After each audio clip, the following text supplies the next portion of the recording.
How can I tell if she has had an orgasm? Hi, my name is Martha. I'm a clinical sexologist with a doctorate in human sexuality, and I'm from Eros Coaching. I want to share a little bit of a personal story in answering this question. Many years ago, when I was first sexual, I was very, very quiet, and this is very much linked to my masturbation practice of masturbating quietly, quickly, and secretly. So in a lot of times when we live with our parents, we want to keep things quiet when we pleasure ourselves. And so I have this habit of being really quiet during sex when I started being sexual with my partner. So I have had partners who continue doing the foreplay and continue trying to get me an orgasm, even though I have had my orgasm.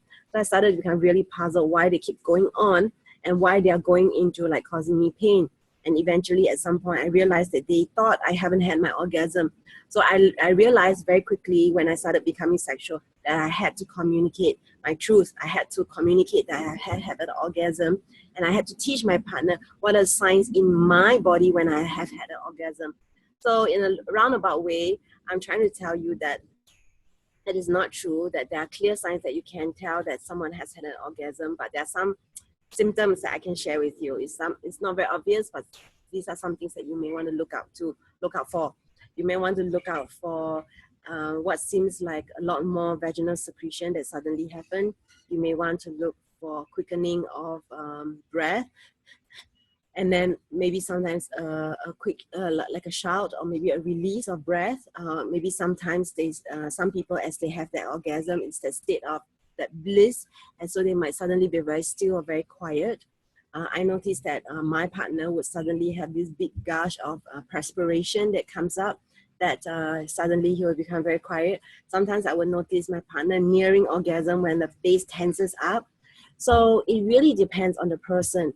I can even share that one of my partners would never show any sound, any movement, any quickening of breath, and the only time I can tell he's very near to having an orgasm is when he tenses his toes very, very tightly.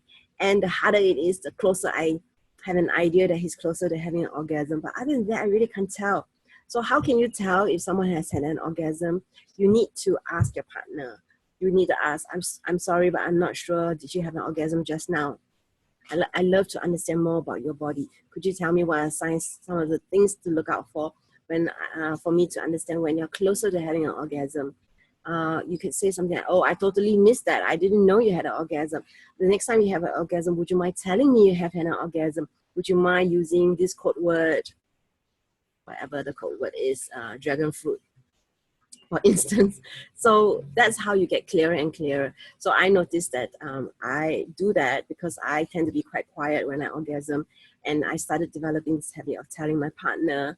And then feeling also sometimes when I just had an orgasm, I really would like my partner to just hold me and not be moving. And so it's important to then just tell my partner also what to do to heighten that experience for me. So I hope this video gives you a little bit of ideas of what to look out for. But the main message I hope you're getting from me is that you cannot assume. There are some things that you might want to look out for, but it's best to ask and not assume. And the more, the better, the way you ask has a lot to do with the kind of response you get. You need to be quite open. You need to be curious. You need to be gentle about it. And so your partner feels safe to open up to you. And then this is when you can start really having good and clear communication around sex. And that's how you don't have to do all this second guessing, because you start learning about your partner's body. And this is good advice I'm giving you because everybody's body is different. So I can't just say this is going to be this way when actually your partner might have a different reaction. Everyone is different, and we need to respect and honor them for that. So this is Martha of Eros Coaching. If you have any questions, thoughts, comments, you can always drop me an email, and you can email me and ask@eroscoaching.com.